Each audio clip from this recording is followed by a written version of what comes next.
Alright, brew day, Sunday 23rd of April, and that's 37 litres of water to be warmed up to strike temperature, about 68 degrees.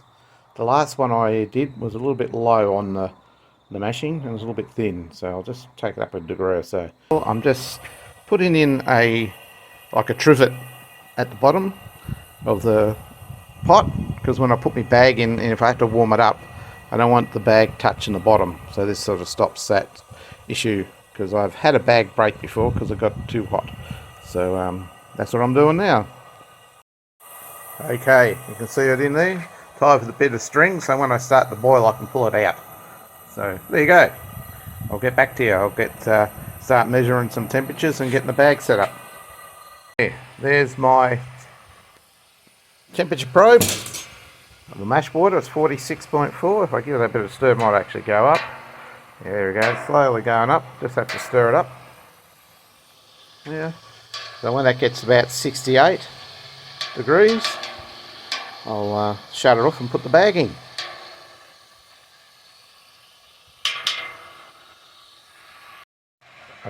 Okay, I'm just a little bit over 68, but by the time I put the bag and everything in, it should be down to 68. So I'll just do that now. Starting to mash in, but I can't do this one-handed. I'll get back to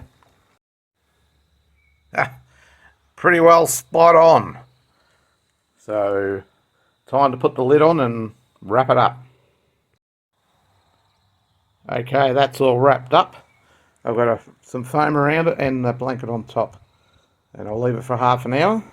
I'll come back and I'll do sort of a decoction type thing. But anyway, I might put a sleeping bag on top of that as well.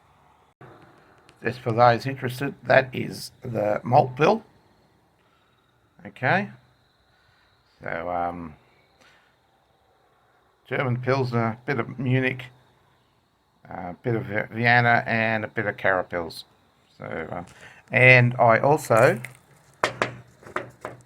use some of this, and I had it and I found it from years ago, and I started using it, and it has improved my mass efficiency.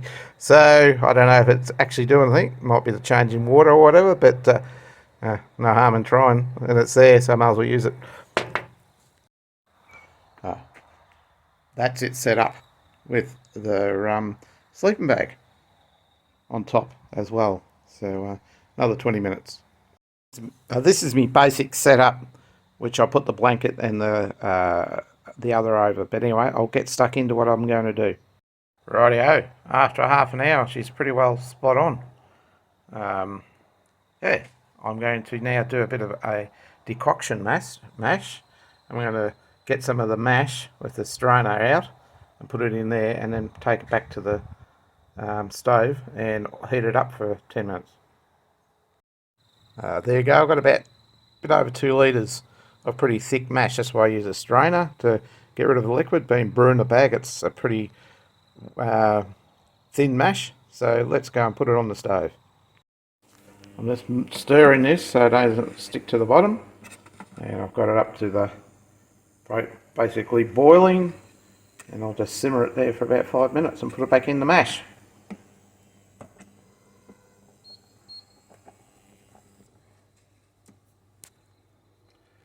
While I'm doing this, you'll notice I've got a starter.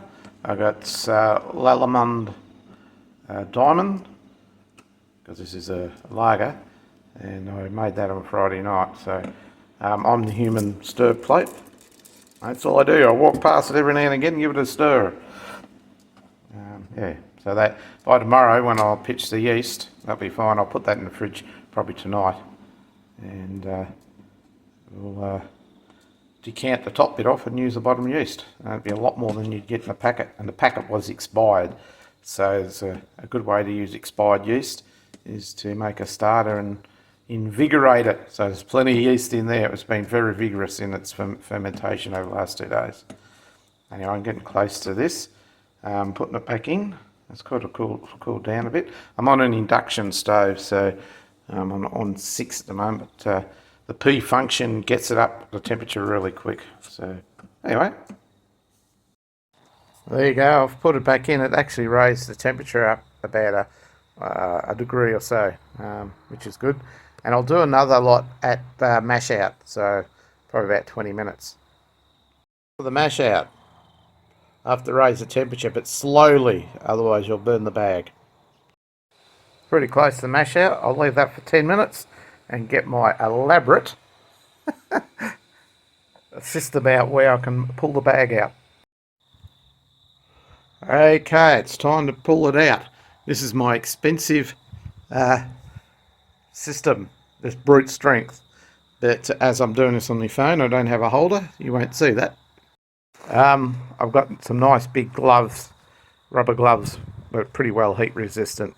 So good idea to wear these, because you'll be squeezing the bag and you don't want to burn yourself and drop things when you don't need to. There's the bag. Now I'm going to squeeze the hell out of it. I spin it around as much as I can, and then once that's all squeezed out, I'll put 1.5 litres of boiling water through the bag just to get a bit more out of it.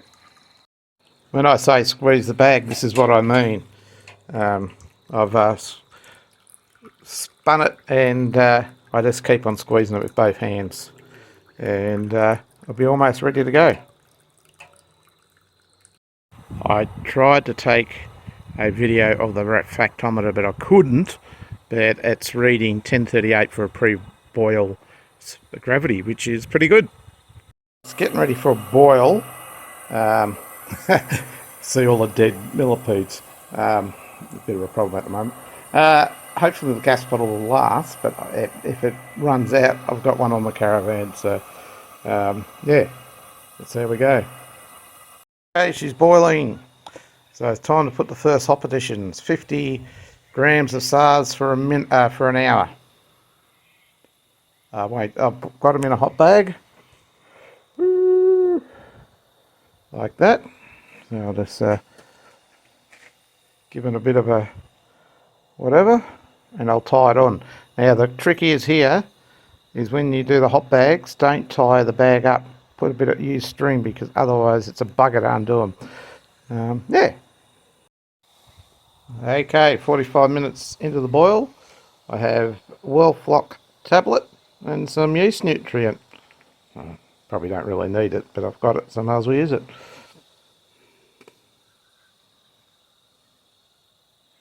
Okay, 5-minute addition of hops.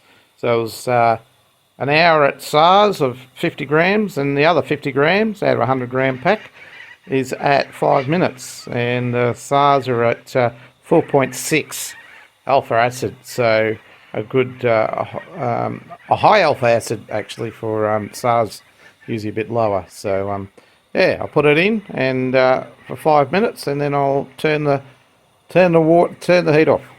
Okay, people, just for reference, that's the previous beer, what I just kegged last night, and I filtered it. So that's Czech Pilsner. As you can see, it's clear as anything. Right. Maybe, yeah, it's just dried out. It got down to about 10,007, which is a bit too much, but still nice beer. I've pulled the hops out, and all I'm going to do is I've sanitised my lid and sprayed sanitizer around, and I put the lid on like that and leave it till tomorrow. That's it. No chilling, no putting it in the containers. That's not going to be moved. It's not going to be aerated, hot side aeration. Yeah, because it's going to be cold tonight, and it'll be almost probably pitchable temperature tomorrow. So I'm just going to leave it there overnight and get to it in the morning, where I'll raise it up and put it in the fermenter. Bye for now. Okay, it's the next morning. It's coming about 10:47, which is about spot on. I seem to be hitting that level all the time. I just hope it doesn't dry out as much as the last one, although the last one is very nice. But anyway, that's what's happening now. I took a reading. My hydrometer's busted, so I have to buy a new one. But never mind, they're cheaper now than they were when I bought the other one. Okay, she's in the fridge. I've pressurised it and put it at 12.5 degrees, 12.5 psi. It's still 20 odd degrees, even though it's a lager, it's under pressure, and by the time I get home from work, it'll be down to the 14 degrees. I've got it set at, because under pressure, it should be fine. It is now more than 2 weeks since I brewed the beer. I put it in a fermenter on the 24th of April. It is now the 9th of April.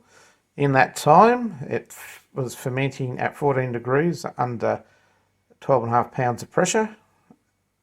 I let that do that for over a week because I went away, came back, and then ramped up the temperature to about 20 degrees for a couple of days, probably 3 days, 4 days. And the gravity read 10.11, which is better than the last one. It was 10.07.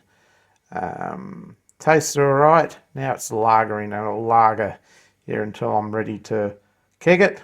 The kegging will be via a filter like I did the last one, because it turns out to be a really nice beer. It looks quite dark in there, but it's not. Once it's in the glass, it's quite clear. So, or quite light. But anyway, that's it. I'll put the recipe at the end of this video. Hope you enjoyed. There's probably no one was going to watch it. But anyway, it was a bit of a task on my mobile phone. Perhaps if I got a tripod or something, I could do it a little bit better. But anyway, it's only a bit of fun. See you later.